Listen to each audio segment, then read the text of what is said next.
ये हमको लगता है कि क्रिस जेरिको ने अभी स्पोर्ट्स एंटरटेनमेंट का कैरेक्टर शुरू किया, राइट? नहीं, ये पहले से था। रिमेंबर 2020 जब गोल्डबर्ग ने यूनिवर्सल टाइटल जीती थी, क्रिस जेरिको का ट्वीट आया था उस टाइम पे, congrats to my bro Goldberg for becoming the WWE champion once again, some don't get it but those who understand this business understand that Bill equals big money, who's next. और फिर बाद में Chris Jericho interview में जाके, well back stage में तो मैंने फोड़ ही दिया था बिल गोल्डबर्ग को। So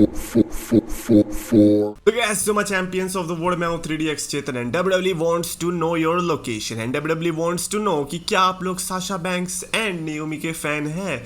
यस, किसी ने ट्विटर पे स्क्रीनशॉट डाला जिसमें WWE फैन काउंसिल जो है, जो कि उनसे ओपिनियंस मांगती है, तो उसमें बेसिकली WWE ने फीमेल सुपरस्टार्स के लिए पूछा था कि कौन कौन से लोगों के फेवरेट है, उनके लिए फेयर है या फिर अनफेमिलियर है या फिर वेरी गुड लगते हैं उन्हें, तो उन पे वोट करने के लिए कहा, जिसमें नेओमी एंड साशा बैंक्स का भी नाम शामिल था, जो कि काफ़ी सरप्राइजिंग था कंसिडरिंग कि नेओमी एंड साशा बैंक्स का जब अब काम ही नहीं है डब्ल्यूडब्ल्यूई के अंदर, देन वो उस पर ओपिनियन मांग ही क्यों रहे? अगर वो वन ऑफ द फेवरेट्स भी आए तो भी क्या ही कर लेंगे, अनफेमिलियर आए तो भी क्या ही कर लेंगे। हाँ, ये अलग बात है कि अगर वन ऑफ माई फेवरेट्स पे सबने वोट डाल दिया साशा बैंक्स और नेओमी पे, तो हो सकता है कि डब्ल्यूडब्ल्यूई वाले हाथ जोड़ के जाए साशा बैंक्स और नेओमी को कि प्लीज़ भैया आ जाओ, और नेओमी कहेगी देखो मैं तो आ जाऊँ लेकिन साशा बैंक से परमिशन लेनी पड़ेगी, so I will ask Sasha Bank first. तो यस, ये था। और साथ ही साथ एक और चीज़, सेथ रॉलिंस आपको पता है कि डब्ल्यूडब्ल्यूई के इस समय वर्क हॉर्स है।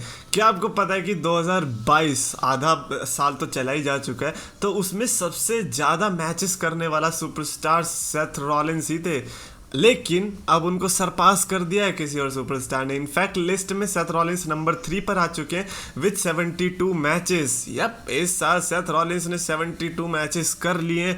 मीनवाइल नंबर 2 पर है Jey Uso with 75 matches and Jimmy Uso with 77 matches. Just wow, I mean who would have thought कि ब्लड लाइन से कोई बंदे सेथ रॉलिंस को वर्किंग में बीट कर देंगे। What the heck is happening?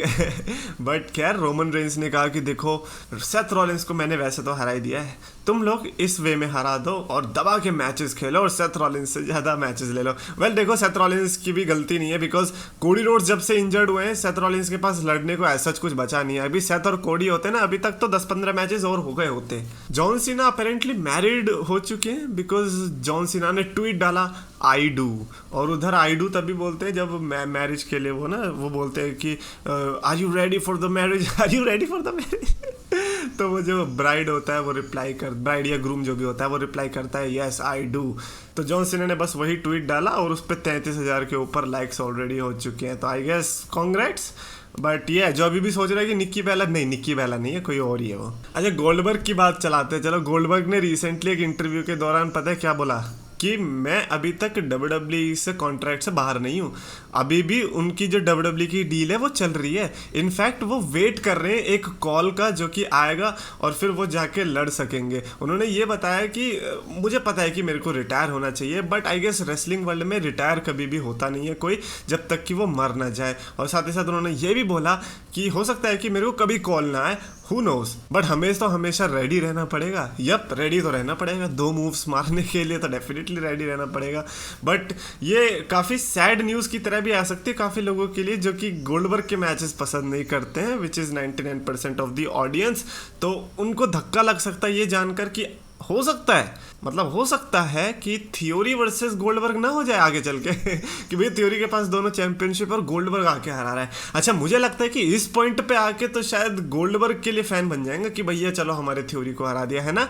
गलत बात है ये, दगाबाजी मत करना यार उस टाइम पे, है ना। गोल्डबर्ग के अगेंस्ट हो तो अगेंस्ट में रहना, फिर चाहे सामने थ्योरी क्यों ना हो। By the way, Logan Paul क्योंकि मंडे नाइट रॉ में आने वाले हैं तो उनकी एडवर्टाइजमेंट के लिए आई थिंक लोगन पॉल के लिए उन्हें निकनेम मिल चुका है, और ये निकनेम बिल्कुल वैसा है जैसा कि आपको WWE 2K के गेम्स में एक जेनेरिक निकनेम बनाने के लिए मिलता है ना, कुछ वैसा।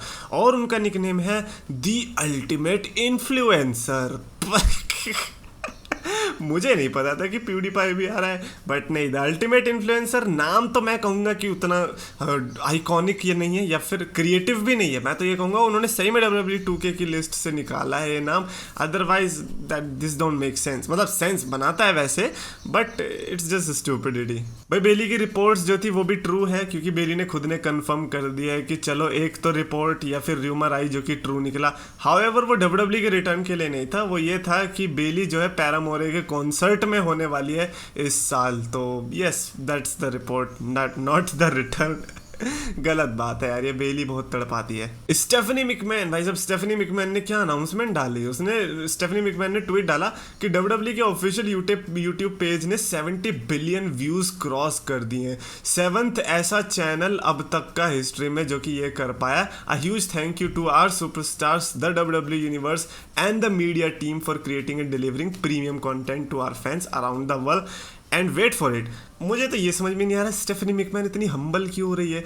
आई नो कि आप अभी अभी चेयरमैन वगैरह जो भी है बनी हो, बट इतना हम्बल होने की जरूरत नहीं है, बिकॉज सबसे ज़्यादा कंट्रीब्यूशन तो आपका ही है। क्योंकि सबसे ज़्यादा व्यूज़ अगर किसी वीडियो पे है तो वो वही वाली वीडियो जिसमें आपको किस किया जा रहा है बाय रैंडी ऑर्टन। तो यस आई अंडरस्टैंड कि अरे नहीं स्टेफनी मिकमैन को क्रेडिट नहीं लेना, बट लो यहाँ पर आपको क्रेडिट लेना बहुत ज़रूरी है।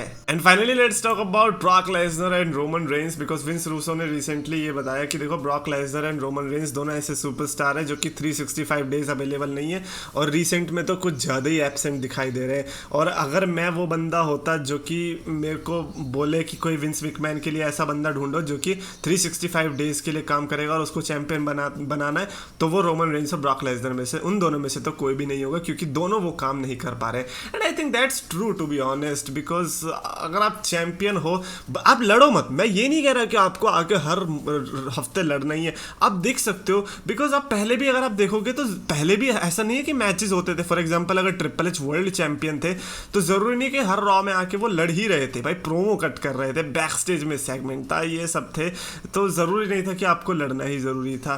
तो आई गेस पॉइंट तो है यार कि एटलीस्ट आप अपना अटेंडेंस में आके प्रेजेंट तो लगवा ही सकते हो। तो ऐसे में कौन सा ऐसा सुपरस्टार है जो कि रेगुलरली दिख ही रहा है? I think Seth Rollins. भाई मैं तो कह रहा हूँ यार 2015 को दोबारा से चलाओ, और जो हमने उस टाइम पे एरा देखा था सेथ रॉलिन्स का, वही वाला दोबारा से दिखा दो, because that was special and I am pretty much sure कि इस कैरेक्टर के साथ सेथ रॉलिन्स तो कुछ मतलब समझ रहे हो। सेथ रॉलिन्स के उस कैरेक्टर ने लिटरली अप एंड डाउन की जो रिसेंट वाली वीडियो थी जिसमें उन्होंने चैंपियनशिप के लिए फाइनल खेला था, पूरे 1 घंटे की वीडियो को मेरे लिए एंटरटेनिंग बना दिया था जस्ट बिकॉज ऑफ इस कैरेक्टर। तो सोचो ये पूरा साल कैसा बना सकता है। तो I think if Roman Reigns and Brock Lesnar के साथ ये इश्यू आ रहा है, then I think they should definitely switch to Seth Rollins, because ठीक है यार बहुत हो गया अब, है ना। अब हम पकते जा रहे हैं धीरे धीरे। देखो summer slam I think last वो होना चाहिए। अगर समर स्लैम के बाद रेगुलर नहीं हुआ दोनों में से कोई भी बंदा, देन देर इज नो वे कि लोग इसमें इंटरेस्टेड होने वाले हैं आगे से। समर स्लैम तक आई थिंक इनके पास डेडलाइन है। Anyways that's it for this video. Definitely आप कमेंट्स में भी अपने थॉट्स लिख के बताना इनमें से किसी के भी बारे में। हाउएवर मैं तो यही पूछना चाहूँगा कि डू यू थिंक कि रोमन रेंस और ब्रॉक लेसनर से हट के अब उनको सेथ रॉलिन्स पे ध्यान देना चाहिए? बिकॉज सेथ रॉलिन्स पे जैसे ही ध्यान देंगे और कोडी रोड्स जब रिटर्न होगा तो फिर मेन चैंपियनशिप के लिए उन दोनों की राइवलरी देखने को मिल सकती है। कमेंट्स में लिखो। अगर आपको वीडियो पसंद है तो प्लीज लाइक करो, शेयर करो, चैनल को सब्सक्राइब करो।